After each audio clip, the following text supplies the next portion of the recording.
Hello and welcome back to Tommy's Top Picks Weekly Roundup Podcast, episode 134. I'm your host Tommy, joined by John. How's it going? It's going. It's been a week. We got a lot of rain. We have FAB Collectors Week. We got Pokemon doing its thing. There's a lot going on. Yep. Or not a lot going on. Yeah, a lot going on for an August, right? Yeah. So, we usually talk about what we played this week. We played some Commander last night. It was okay. It was fun. Well, we had some bugs. I got a few games in. You got one game in. I got one game in. Yeah, your power went out in the middle of one game, and we had issues with the TTS mod on another game, and it was just we restarted like 4 times. It was crazy. Yeah, but I got a few games in. One of them was an Is It, and I learned Is It is something I should not play because it is way too confusing when you play with all the copies and non-copies and like cast another free from exile and all that nonsense. It gets nuts. And I had someone there that's really good with the rules helping me kind of sort out how the heck to figure it out. I was like, I don't understand what's happening here. It was my deck. I was running the deck. I didn't make it. I just pulled a list. I wanted to see how it worked. And that is when I determined I shall never play that again. It was crazy. But we're also going to be talking about FAB Collector Week. I think you said that, didn't you? I did. Yeah. It's fine. And that's about it. Yeah. I don't know. Do we have anything else? And we'll meander like we do. Yeah. I didn't make it to cards again this week because we had crazy rainstorms. And it was due right when I was going to be getting out, and I was right. And phone alarm went off and was like, hey, it's dangerous to be outside. Yeah. There's tornado warnings and stuff. Mm-hmm. Yeah, it was a torrential downpour that day. Yeah. But I'll make it back this week. Cool. Need to get my Kylo reps in. I rebuilt it and everything, ready for it, but just didn't quite make it. Gotcha. But yeah. Other Commander. I got to play a lot of Commander because I played on Friday as well. I got to play that Animar deck I've been working on.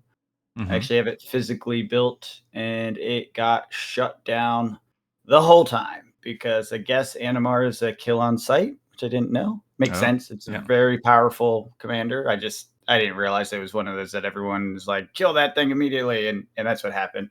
And so it never got to do much because it kept dying.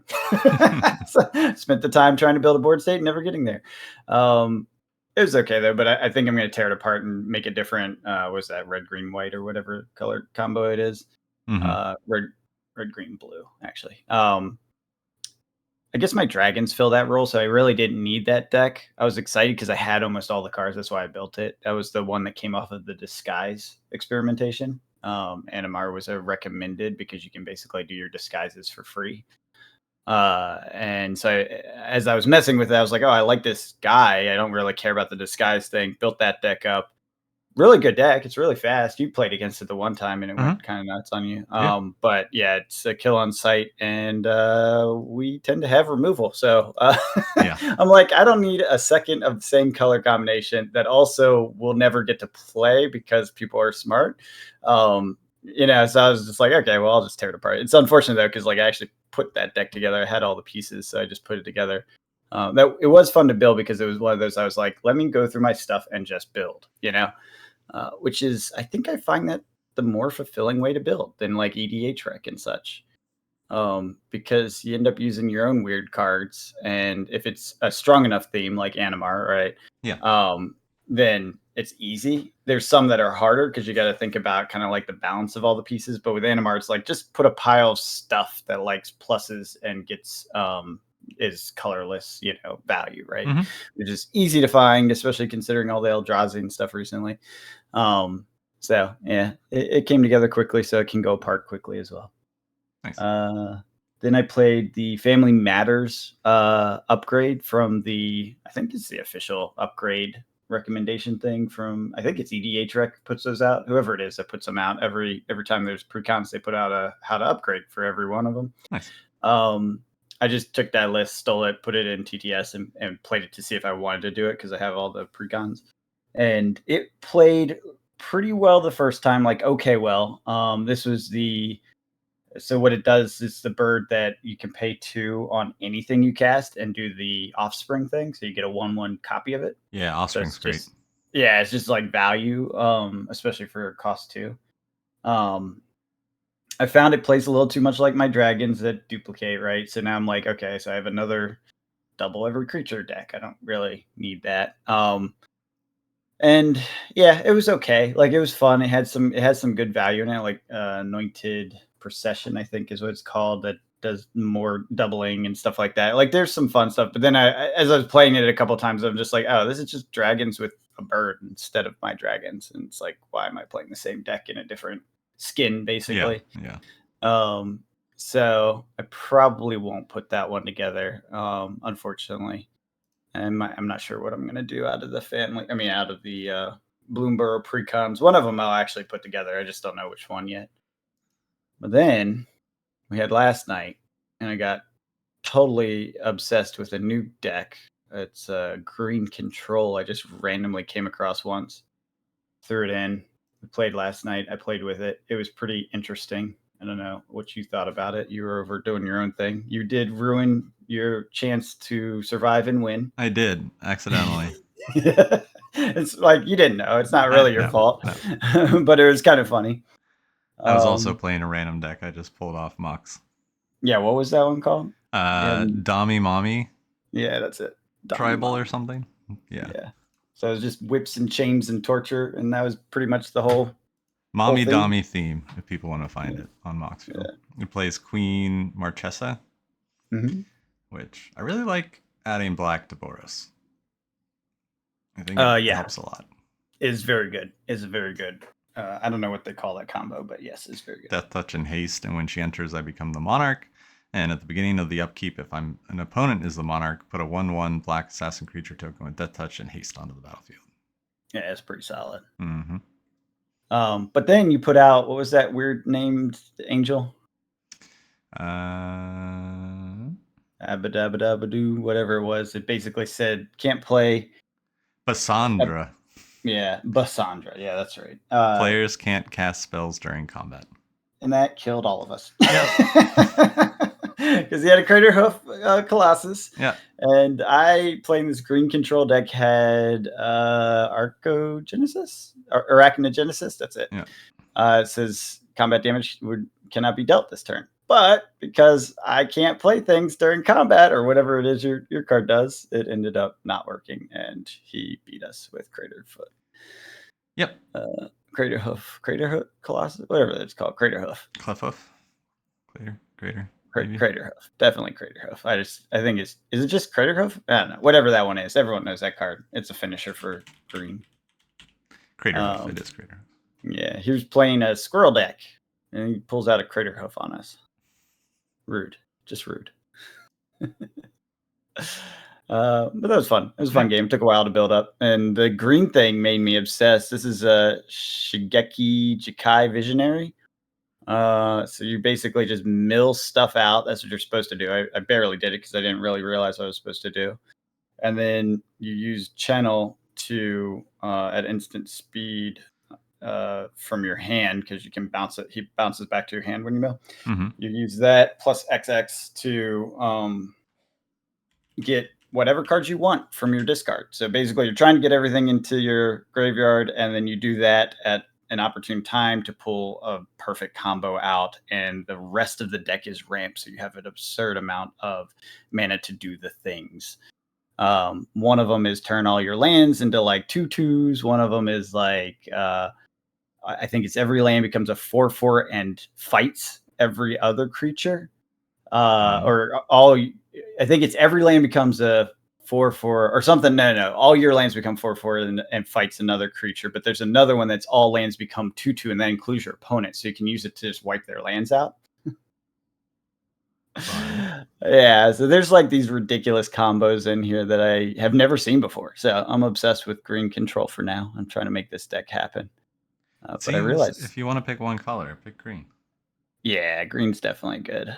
I've never done mono green before. And a lot of these cards I don't have, which is interesting. And that's kind of the fun of it. It's like I'm exploring stuff I've never even seen before. So learning new parts of the game, which is good. That is the whole point for me. But yeah, having a little bit of like green tax stacks, different types of things, interesting. Not something I would expect, but it throws in like Winter Moon and Glacial Chasm to essentially slow the opponents down as much as possible while you're building up your situation. So Neat. it's pretty interesting. Yeah. So that's what we played. I also drafted some more Bloomburrow. Oh, on Arena? Mm-hmm. And Quick Draft Nice. starts today, so I can draft even more. Alrighty. Still not Draft. doing great.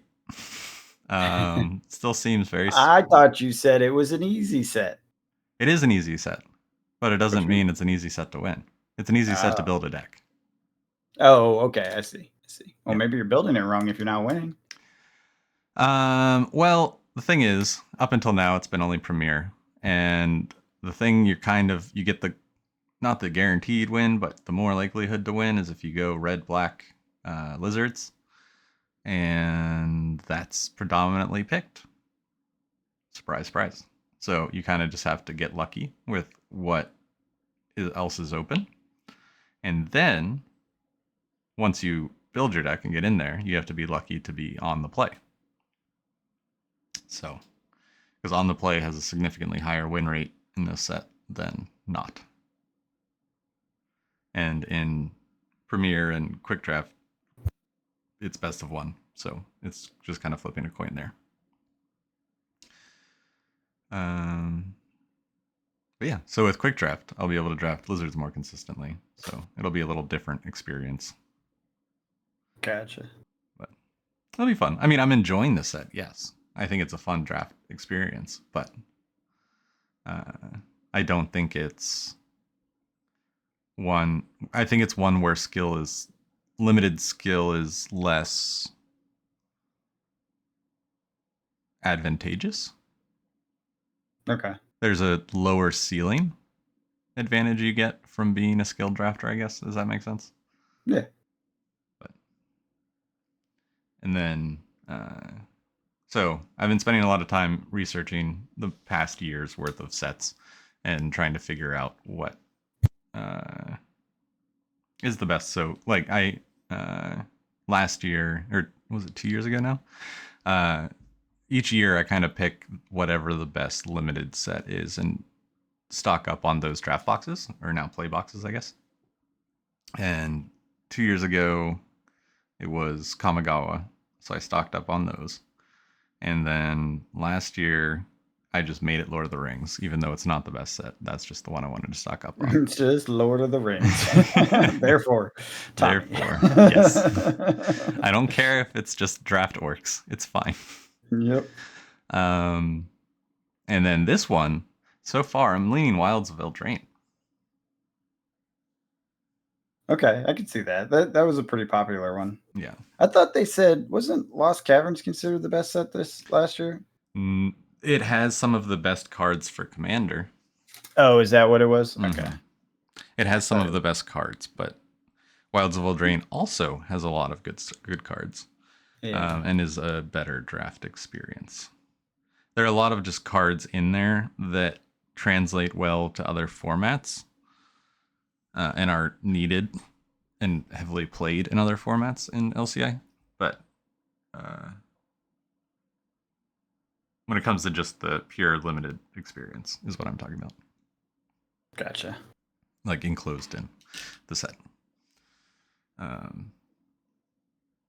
there's a lot of bombs in LCI. And you can also just end up with one of those commander cards. It's not officially a commander card, but just something that you're not going to pull understood. off. Understood. Yeah, because there are a lot of little tools in there. But then there's like Cavern of Souls, which if you're able to build somewhat tribal, I mean, that's really good in limited. So there are still good bombs for limited and in the set. So it's not a bad set. It's not the worst of the year for sure. It's, if anything was competing with it, it would probably be close. But not Wild's level for me, in my experience, because it's just based off of what I've done. Gotcha. But yeah. Oh, and we almost played original Jumpstart last night. When the power went out, we were playing Commander, and we were like, all right, well, let's go play Magic downstairs. So we lit some candles and opened some Jumpstart packs. After the seance. After the seance. They were like black candles and like, what was it, the Star Wars mat? They were so dark it looked blue like and the black Star Wars and, mat, yeah. it looked like you were doing a seance. It definitely did. You sent us a picture, I guess, from your phone or whatever. Man, it was definitely like, what is happening there? He's casting some spells for real. We just wanted to play Magic. And we were like, wait, electricity can't stop us from playing Magic. And so we set it all up, and then we started to wonder if it was the whole neighborhood that was out of power. So I asked Siri, is there a power outage where we are? And it responded saying yes. But then as soon as it started responding, the lights came back on. Pretty cool. It was pretty weird. He was casting a spell, guys. I casted a seance to turn back the end. But it was so sad too, because like we built it doesn't take long to build the decks because you just pick 2 and shuffle. We opened 6 of them, and then we each picked 2, and then sleeved them all up, shuffled, set the cards down. I was about to stand up to go get the life counter dice, and the lights came back on. It's the sleeving that takes it. Yeah. You should just, they're Jumpstart cards. It's fine, Tommy. It's fine if some cards have nicks. It's okay. It's not even about that. It's about just the shuffling and experience. You can riffle shuffle. It works. You won't die. I promise. Tommy's like, no. It's not how I flow. But yeah, no, it was fun. It was a fun night. And then I think if there's anything else Magic related, we can talk more Magic later. But I want to get into Collectors Week for Flesh of Blood. Let's do it. So we learned some things, a whole bunch of things. It's been a while since we talked about FAB. But we had Collectors Week, and we had an addition effective August 5th to the reprint policy. Rainbow foil card included in a retail booster set will not be reprinted as a rainbow foil outside of the original set it was released in, unless the reprint features new artwork. Exceptions to this are for the purpose of organized play, marketing, or promotional use during the 12 months preceding the following the release of the booster set. For clarity, a rainbow foil card can be reprinted with the same art using non-rainbow foil printing techniques such as non-foil. So what do you think about this new policy? I don't think it really changes all that much. Nah, me neither, sadly. Because Flesh and Blood look at that. Your foils are going to go up, except not really, because they can reprint them as non-foil, and so... And it also, for the price to go up of rainbow foils, demand for rainbow foils has to go up. And I feel like, honestly, the demand for non-foils is what is going to go up in FAB, because player market. Yeah. And when you're building a deck and you need it to look uniform and you're taking it to a big event, which is what FAB players do. Well, yeah, not to mention how many rainbow foil that cards are only available in rainbow foil have gotten people disqualified or whatever else. It's like, geez. Right. And if it is that bad, there are people that you just go to the judge. Like, say you have a Heart of Fendale and but we're talking about that, right? For this new policy, right? It will be a rainbow foil, but you're not going to go and play with a rainbow foil. Right, that's what I'm saying. Like, yeah, no, that's my point. It's like, yeah, it's not. It doesn't really work in a deck. You're not going to do it. It is a player's market. Yeah, but it's for the ones that don't have non-foil versions, like the Fables. Understood. Everyone knows that. My point is that, like, people have been disqualified before because of foils. There's never going to be a foil in a tournament deck, and it's a player game. Except me. Did you actually play? Oh yeah, my Dory and Kasai decks. Yeah, they were all foil. I would show the whole way through. The whole way through, except for Glistening Steelblade, because there is no such thing.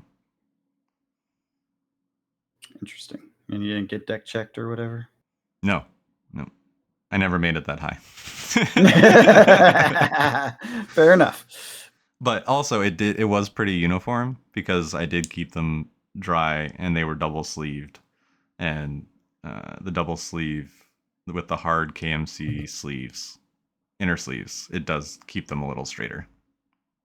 So with that, and then the dual matte Dragon Shield sleeves, it just the sleeving method I used kept it pretty indistinguishable. Uniform. Yeah. Yeah. Well, I still don't think this will help much No. on the value, unfortunately. No. Players market reprint possibility, which is basically what they said they can reprint without it being rainbow foil. Mm-hmm.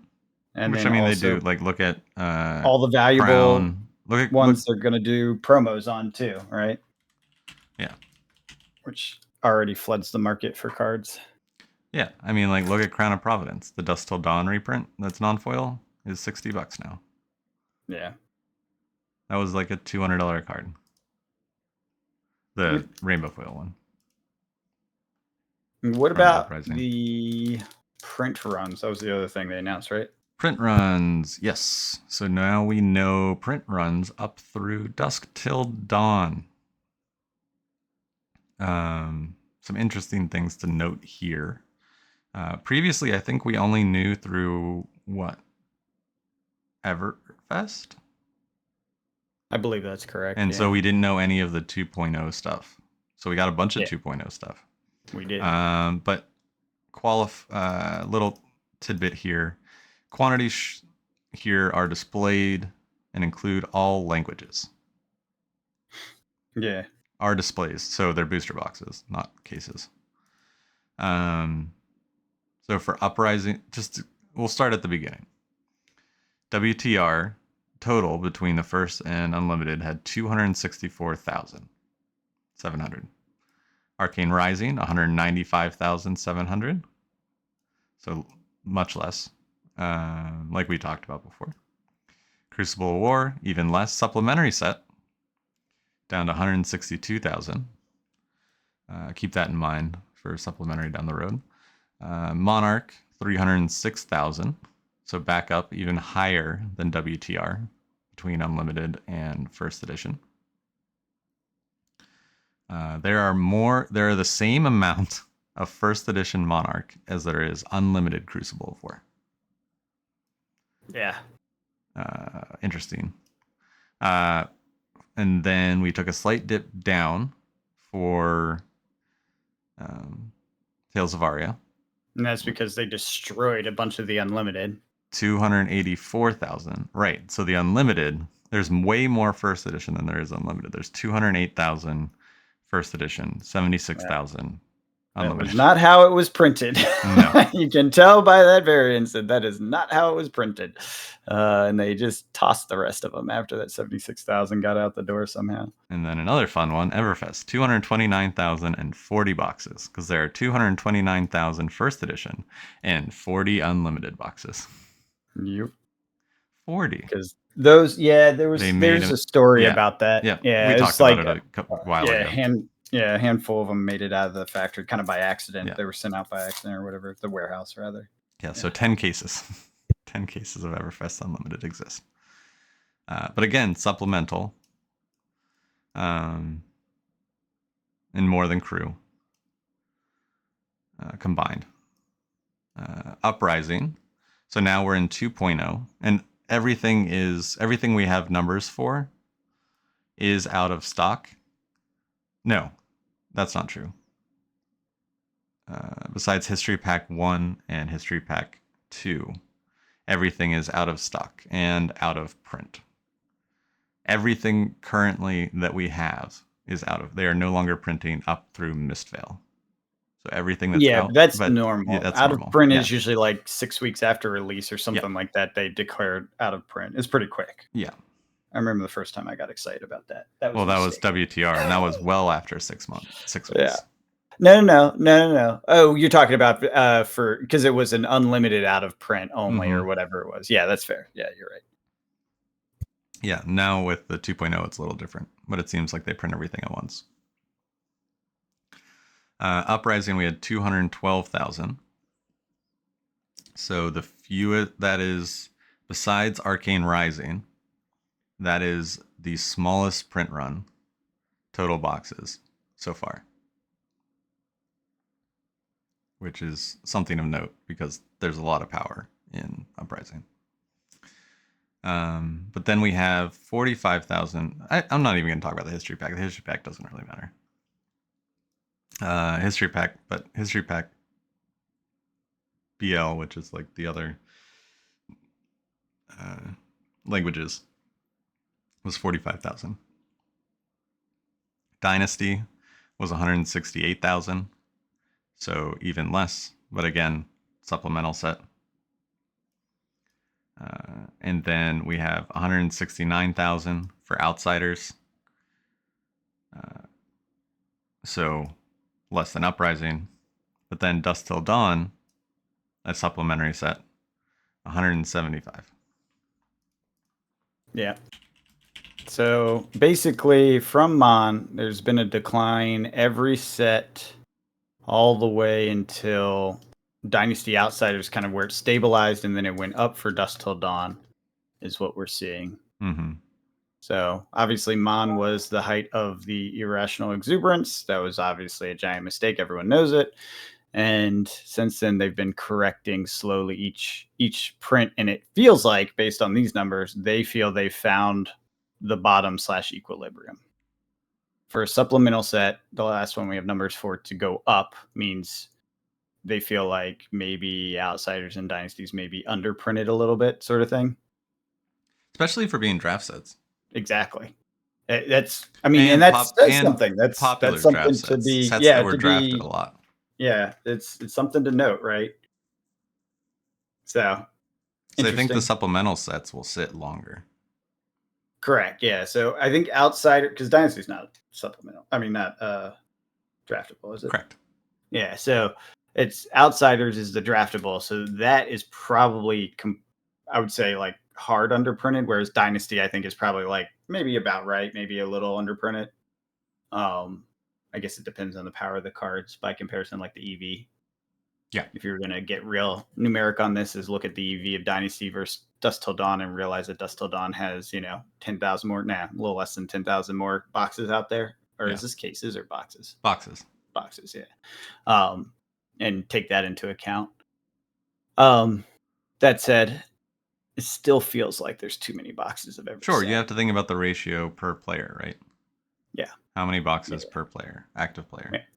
But what that indicates is they feel like their population of players is going up, probably because they're more global around the time Dusk Till Dawn's coming out. If you recall, that's around the same time as the we're getting popular in Japan thing was happening, all that stuff. So yeah, I and think that is, you're just seeing that. Like I said at the beginning, this includes all languages. So with the 2.0, I think it was, I forget which one started in other languages. I think it might have been,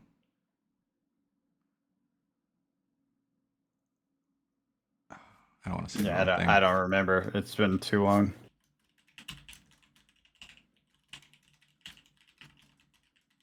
But yeah, it does include the other languages. Yeah. History Black Label last year. So everything Black Label. Back. Outsiders and Dusk Till Dawn. So Dynasty. Or Dynasty, Outsiders, Dusk Till Dawn. Dynasty's outside Dusk Till Dawn. Evo, Heavy, Mist. But we don't have Evo, Heavy, or Mist. Yeah, but they're lower total print runs plus multi-language, so even lower, right? Yeah. But then you're seeing a trend change in the amount they chose to print. So it's interesting. And, it kind of indicates, okay, international expansion is happening and that's catching up to the supply and blah, blah, blah, blah. Yeah, so you're adding more demand, decreasing supply. So I think they're making the right moves. Yeah. But still too many boxes, because I thought when I saw this was coming out, I immediately pulled my boxes down because I was like, if this spikes, I don't want to be caught like flat-footed and have like undersold by a lot. It did not spike. In fact, I think since then the prices have come down even further. So there was some sell-through. I did a spot check. I didn't check everything, but I checked a number of the boxes that got numbers released. And in the last week or so, a bunch have sold. So it did trigger sales. But I think overall the prices went down because probably more people had them sitting on their shelves and used this as an opportunity to list them. Yeah. So, yep, kind of a flushing of the system, or part of a flushing of a system. It was not a lot though, less than a dozen, I'd say, probably for each set. Cases, I believe I was looking at. So, but that's, for cases, that's not that unusual to have low sell through.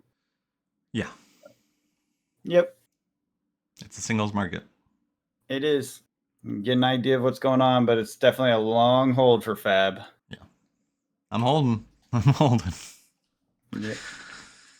I have started to let some stuff go, but it's Pokemon and Magic, actually.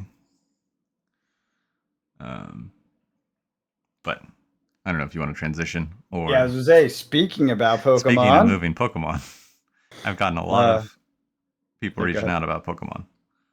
I decided to start trying out Facebook Marketplace. Oh? And dear Lord, Pokemon collectors are crazy. Yes, that is true. There's been a bunch of movement in Pokemon. Yes, that is also true. Doing its thing. That's what triggered this topic for me, at least. I sent to you because I had that stupid bundle that I got Lost by Origin accident. bundle ruse. Yeah, I accidentally bought a case of those bundles instead of a case of the booster boxes because I was like, oh, that's a good deal. And I clicked and bought, and then when it showed up, I'm like, what the hell is this? This isn't a case. It was not a case of booster boxes. I don't remember my exact per bundle price, but something like $20. Mm-hmm. And for the longest time, because of the shipping on those is a pain in the butt, expensive, right? It was like I was basically lose money if I sold them. So I let them sit for a while. I let a few go here and there, but mostly let them sit. Have more. Well, no, now I have less than half of the case left. And I do one or two at a time and just put them up above whatever the low price was, somewhere above. And finally, I just sold, I think, 2 last week for like $44 plus $10 shipping. Mm-hmm. So more than double my money. It's only been 2 years since I bought it. So I'm like, okay, so these bundles really aren't that bad other than the space to store them. So that has happened now. And it looks like there's only maybe a dozen or 2 dozen bundles left on the entire market. Mm-hmm. So I'm going to keep the rest off. And, as soon as that, or as that kind of trickles away, I'll probably post the rest up there for some ridiculous price and see if I can sell them. Yeah, I mean, they're moving. It's crazy. And you're saying people on was it Facebook Marketplace are doing the same? Yeah, I listed 2 boxes, and through that, people will then be like, "What other boxes do you have?" So I listed Paldea Evolved because I picked up a bunch of that when it was like the crazy TikTok sale stuff. So I was getting them for like $70 a box. I think I picked up 7 or 8 boxes around that price, and now they're $140. So they're almost to 100%. But then Facebook Marketplace people always want a deal. So I usually I'll give them like 10% or $10 off if they buy 2, kind of a thing. And that usually works.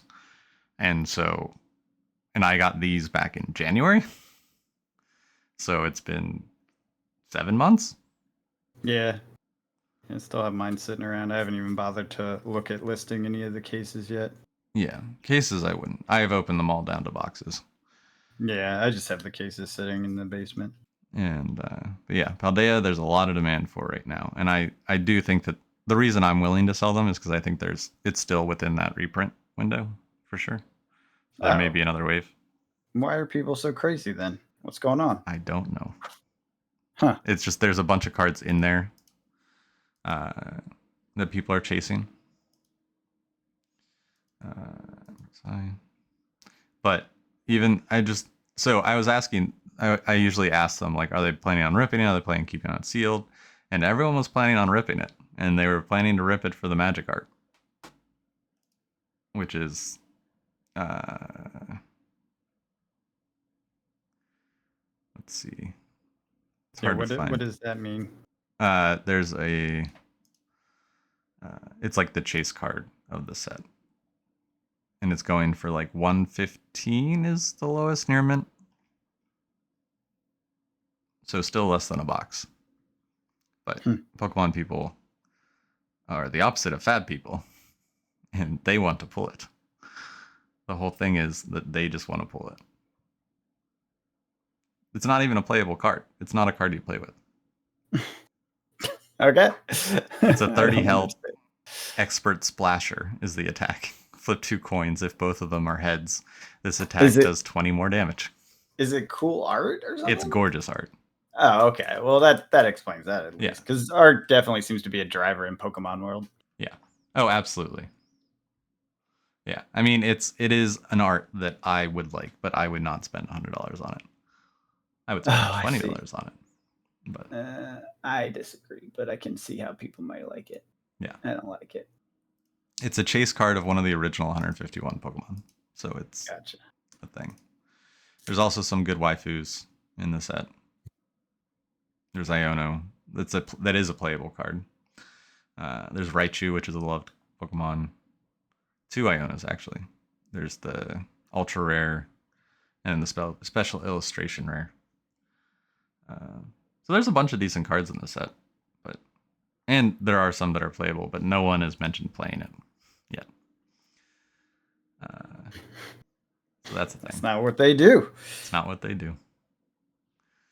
My favorite card from this set is Mousehold, and I did buy that one, but I bought it for like $5 because it is worth $5 because it is adorable and it's on my shelf.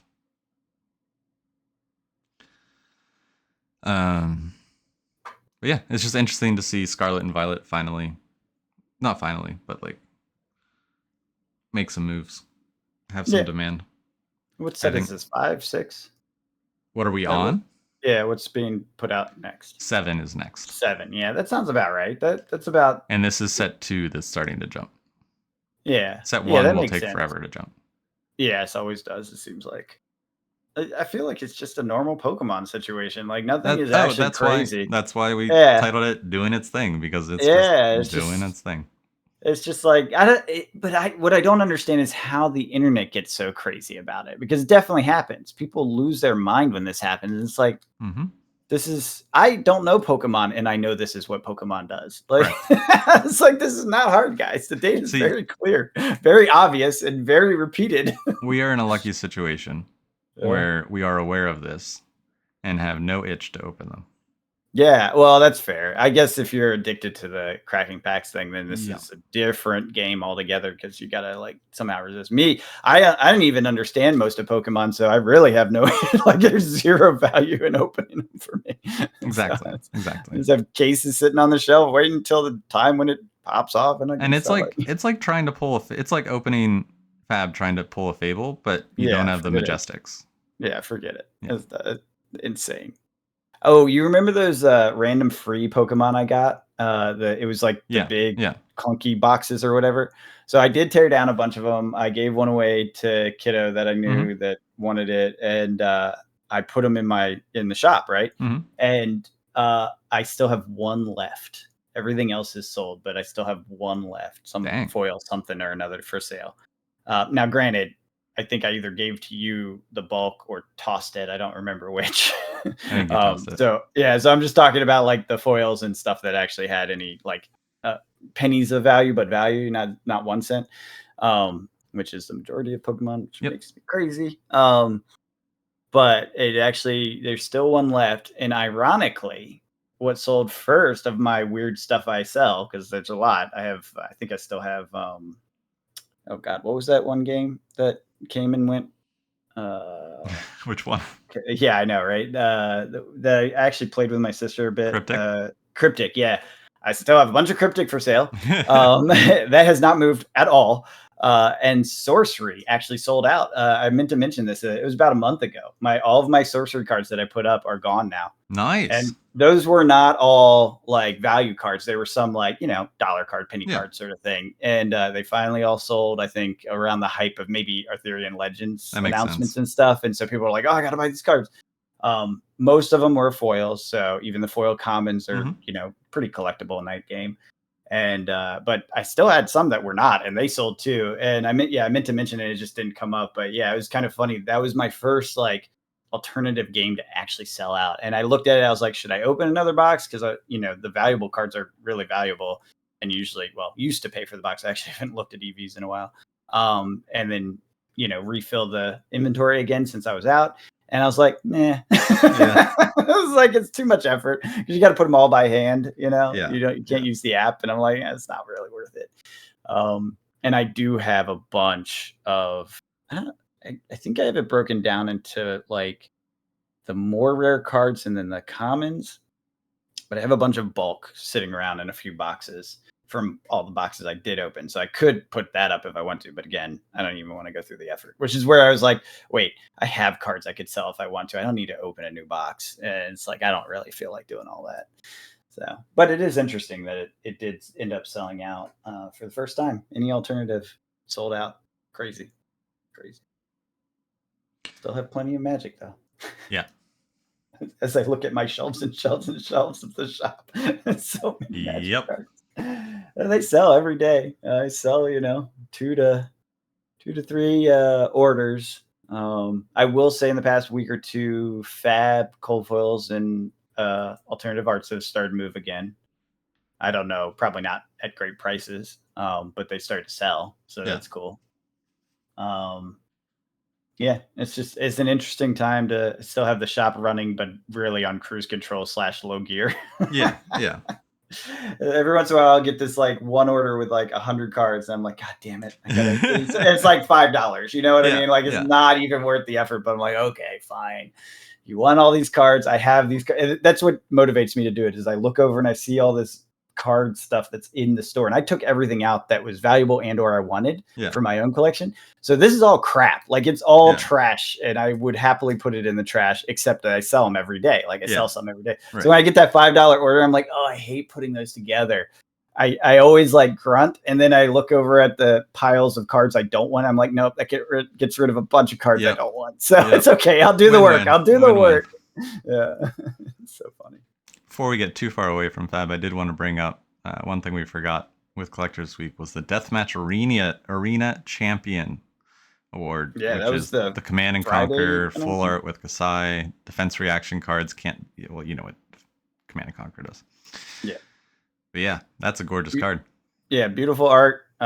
Goes to the people who won random events or something. I didn't quite understand. It's a surprise Collectors Week 2024. We are thrilled to reveal the long-awaited prize card.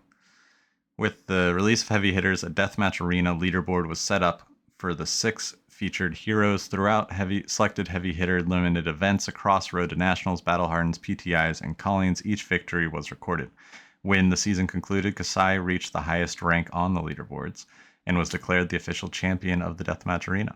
Her triumph has been immortalized on a special alternate art Command and Conquer. Each player who claimed a victory with Kasai will receive the prize shipped directly to their home starting next week. If you won more than once, you'll get more than one copy. But only if you played Kasai? Like, what if you won one of the ones? I feel like that's... So it was a unknown prize at these kind of side tournament things, but only if you happen to be playing the hero that won the most of them. Is that how that worked? Yeah. That feels wrong. I think they should give it to every winner. They won. They still won their tournament. No. You just had to win a game. Oh, I thought they were like tournaments. The Deathmatch Arena is not a tournament? It just says who claimed a victory. So anyone who had any victories with Kasai gets one. That's what I'm assuming. Oh, I thought that meant like winning the whole shebang. Maybe, but yeah. I mean that doesn't seem very collectible then, because that's probably a lot of games. Yeah. I don't know how big these side events were. I actually honestly forgot about the arena thing. Like we got hyped when they first announced it around that coming out. But then I just totally forgot it existed. So it's cool they did something about it. But yeah. So it could have been anybody. It could have been any of the... Did you play any of those? No. I played in Battle Harden Philly, but it wasn't a limited event. You didn't play that side event, right? Yeah. Got it. Yeah, just constructed. But Well, giving some love. It's yeah. fine. Strange, but fine. Yeah. Let's see. Yeah, it's not on TCG Player yet. But No, it'd be a while. yeah. Just curious. But yeah. Oh, and then with Pokemon, I made one sale that was a mix of Magic and Pokemon. It was a dad picking up Magic collector boxes for himself and a Pokemon box for his daughter. That's So cool. that was fun. Meeting some cool people through it, which is neat. I was a little hesitant at first because I was like, this is going to be shady as heck. But it's not actually. So it's pretty nice. So far. Just wait till your first scam. Yeah. Yeah. But yeah, it's 1% to 2%. It's not like terrible if you're prepared and think, okay, yeah, I will be scammed. It will happen. It will suck, and it will be fine. Yeah. That was fun. Sold my Ravnica collector's box and Wilds of Eldraine. I bought both of them recently, but was able to sell them for decent margins. Now, does that Facebook take a fee, or how's that actually work? I don't think I've ever sold through them. Nope. You just meet up. They pay cash or Zelle or. So it's just like Discord selling? Yeah. Got it. Yeah, but in person. Yeah, I'm trying to think if I ever did anything through Facebook. I know I was on there for a little bit when I was really trying to move different cards, but I don't know if I feel like selling single cards would be hard. It was cold foils. It was cold foils. So that actually was kind of the place to go for a lot of the cold foil buys and sells at the time. This is like right after the peak hype period. Like when you remember when I was like grabbing like whatever I could sort of thing. Yeah. So yeah. Boy, some of those turned out to be losses. I'll tell you that. My God, some of the cold foils I bought in the hype, they are not worth shit anymore. Yeah. I made money on some, but boy, did I lose some money on a lot of them. Yeah. Yeah. It's interesting. Yeah, all good. But yeah, you can set like a recommended public place to meet up. So I just meet at the Wawa near me. And public place. So you do it like in person sort of thing? Oh, yeah. Oh, okay. So it's not like Discord, because most Discord is just like digital sale, ship it out. Oh, sure. Yeah. You could do that. But I guess you could meet. I was thinking you were meeting up with the people on Discord. Hell no. They're all over the place. Why would I go meet them? Right, which this makes it easier because it's location based. Ah, okay. So people can search the different areas and how far they're willing to travel and stuff like that. And there have been other people that have reached out and be like, hey, can you deliver it to this place? And it's like the middle of Northeast Philly. And I'm like, no. Yeah. You can come meet me here. Yeah. That makes sense. But of course, don't want to bring them to the house either. So No. Yeah, McDonald's or whatever. Yeah. It's just a convenient Wawa, big parking lot, very active, lots of people. So makes sense to me. But yeah, it's been a good way to move some stuff. That is at a good point to move. So yeah, and that's a trend that seems to be happening. Not just Pokemon, but like Magic, newer Magic seems to be moving. Everything seems to be kind of going up right now, which is cool. I don't think it's really too unexpected. I think some people are surprised by it. Maybe I honestly don't know who's surprised by it. It just sounds like people are surprised by it. But this is what happens like every time. So it is that cycle where things are selling again, and I don't think we're going to hit a hype cycle like 2020 timeframe. But no. But I think we're heading to a more normal, not bear market. Yeah, we're definitely outside the bear market. Yeah. It's been like a year since that hit the bottom for at least Magic stuff. Yeah, I think it was a year ago around now, maybe a little bit less. It was October. I think it was October, right? Yeah, last year. Yeah, that sounds right. And I know we've talked about it, but I do think that Magic boxes, draft boxes will start floating up. Not a lot, but probably to the like 100, 110 spot. Oh, yeah. Kind of match the play boosters. I think they already are, honestly. Yeah. A lot of them There's are. a A lot of them handful that have. are. Yeah, I would say not all of them. Like your New Capennas and your Crimson Vow, probably Sure, not, because yeah. they're the ones that were the max, like the overprints. Yeah. And stores just Midnight got Hunt will take 10 years to go up, I bet. Yeah. Because it was a terrible set, plus there was a ton of them. That's why, like I was talking about earlier, I picked the sets that have good limited experiences, because the draft box is the only place you can get that. Yeah. I think for me, the litmus test will be watching Kaldheim, because that was just before the overprinting era, but it's kind of represents the beginning of that period. You know, because that was when they first started doing the crazy showcase ones, right? It was like, maybe it was the set before that, set after, something like that. But no, they had showcase in Kaldheim. So it was like right around then is when the flashy era began, but it was also before the COVID ridiculousness started bending the market like nuts. So I think that's a good, like, as that ticks up, you kind of have an idea of what the rest of them will do, with a variance of, was this one overprinted or not, or a crappy set? Was this one a really liked set and or underprinted by comparison? I think that's how you got to judge this market. But yeah, it looks like they're all kind of moving there. Kaldheim's at 92. There's one at 92. United's at 97. You know, there's one at 92, and then it jumps up over 103. Yeah, so it's at that $100 mark.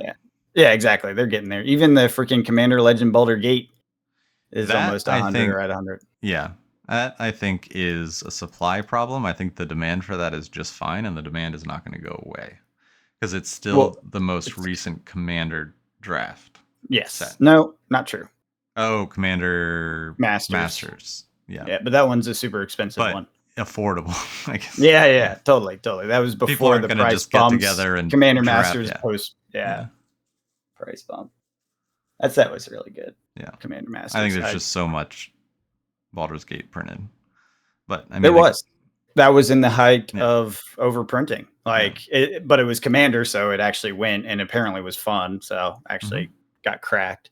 I got a bunch of boxes. We can do that too. Can we do that? Because it's the 20 card packs or whatever the heck. It's like weird. We may not be able to do it well. We may have to draft normally and not Winston.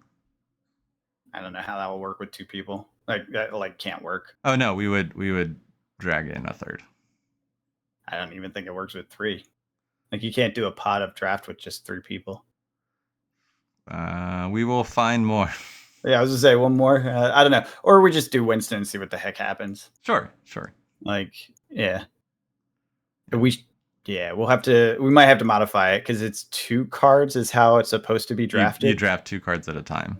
Yeah. So I'm not sure how you do it. Maybe 2 get drawn off the top every time. So every pile's 2 at minimum. That makes sense. And then 4 if you're replacing, you put 2 more down, sort of thing. Yeah. That might work. Everything's just doubled. Yeah, that might work. Anyways, that would be interesting to see how that plays. Yeah. I have plenty of boxes of it.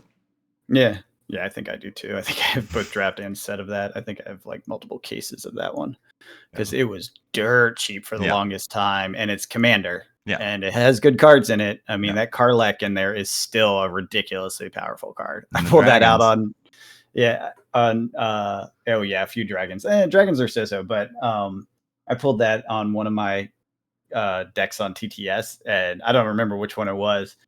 And everyone was like, "What is that card?" And they're like, "How are you doing that? It just came out." I was like, "It doesn't matter. It doesn't matter." So basically what it does is, I think you swing, and when you attack, everything that attacked gets untapped, and then maybe vigilance. I don't know about that part. And then you get a second combat phase. So the turn you put it out, it's 6. So it's expensive. Yeah, it's so gross. It's so gross in a red, and it's red. So any red, you know how red goes. And it's just like everything is swinging twice. Sorry, you can't stop me. Yeah. Unless you somehow kill her before I enter combat phase. So yeah, it's a gross card. Cool. Yeah, markets are moving up. Slowly ticking up, not crazy. Don't get nuts. Don't lose your minds, people. But doing the thing they always do. Slowly moving. Yep. Not at all. Not at all. Yeah. I don't know. It's just interesting to watch finally, because I feel like the way we've since we came in, this is the closest to normal things have been. Yeah. I mean, it's going through the cycle of stuff. Yeah. I don't know. I don't feel like Magic ever went that badly. There was times when it's better to crack and sell singles versus boxes, and I think now we're back at the box era. And when I was doing that, I even said, like, I can do this now, so I'm going to do it now. Yeah, I know this will not last. We're going to switch over back to boxes before too long, and it will happen, and it will be too late at that point. So that's why I stopped that. So yeah, Bloomberg is holding strong at 140. Yeah. I was wondering how that one's going to go. 0% seller selling at 110, but. And I saw Rudy. So he only has one box per month sort of thing going with his. And he's like, yeah, I'm selling so many every day. That's why it's one box per month, because it's too hard to keep up. Like, there's just too much demand for it. So I think that one's actually not going to end up going down. Now I'm curious whether it ends up beating out OTJ or not in the long run. Like, give it 3 months and see kind of where they land, because this does feel like it's got more demand post release than OTJ, but it's not going to have as large of a, or both their windows are going to be cut short. Are they? OTJ's window was cut short from MH3. Oh yeah, and then Duskmorn comes out. I'm curious to see what Duskmorn does. Yeah, me too. One, I'm very excited for the limited. But two, how Bloomburrow affects it, because I feel like it's not going to grab the same crowd, but it is standard. It is still just another standard set. Yeah. And then Foundations too is coming, so there's just a flood of stuff. Yeah, I'm waiting for Duskmorn pre-orders to get serious and all that, because that's when Bloomburrow Collector will drop, and I'll buy it then, because I think that's going to be my only window, and then it's going to get eaten up and gone. Yeah, there'll be a second wave, like there was for everything else. I think it already did. Remember? Oh, you think? Yeah, remember, this was the one that sold out before it even came out, and then the second wave hit, and I was like, holy crap, that's insane. That's the first time I've seen that happen. So yeah, so I think that was the second wave for these. I could be wrong. Maybe there's a third, an Amazon wave or whatever, Yeah, because I'll do what I do. I buy one box when I'm like a little bit, hype, but it's going down, and then I'll buy another if it crashes. Yeah, and that's fine. Yeah. I mean, yeah. I should buy one to open, though, because I do want to open it. They're so cute, those little critters. They are cool. And the tokens are going to be freaking awesome. That's the one good thing about one of the good things about collector boxes is you get the cooler tokens. Yeah. They're either fancier art or just in foil or whatever, and they're usually the nicer, like, two-siders and stuff like that. There's better print quality, all this stuff. And it's silly, but I actually do enjoy a good token and a good and the Bloomburrow, there's so many like cute little baby animals. I totally want those. Yeah. Oh man, I'm just clicking through the collectors right now. This is hilarious. Just Midnight Hunt still 115 for collector. It's like that poor set will never recover. No. It'll be year 7. There's nothing in it. It's no longer 150. standard. It's no longer standard. It's no longer standard. It's maybe the next time they have a werewolf set that has a lot of powerful werewolves, that might bring it back. Will Duskmorn have werewolves? Maybe. No. No. It's a haunted house. Oh, true. Yeah, it's all like weird, like tentacle monsters in a house, ghosts and stuff like that. Yeah, but and maybe vampires, but I doubt werewolves. Yeah. Yeah. Pretty funny. Interesting times. Always. Well, anything else? That's all I got. Same here. Cool. Well, until next week, we'll catch you guys later. Have a good one.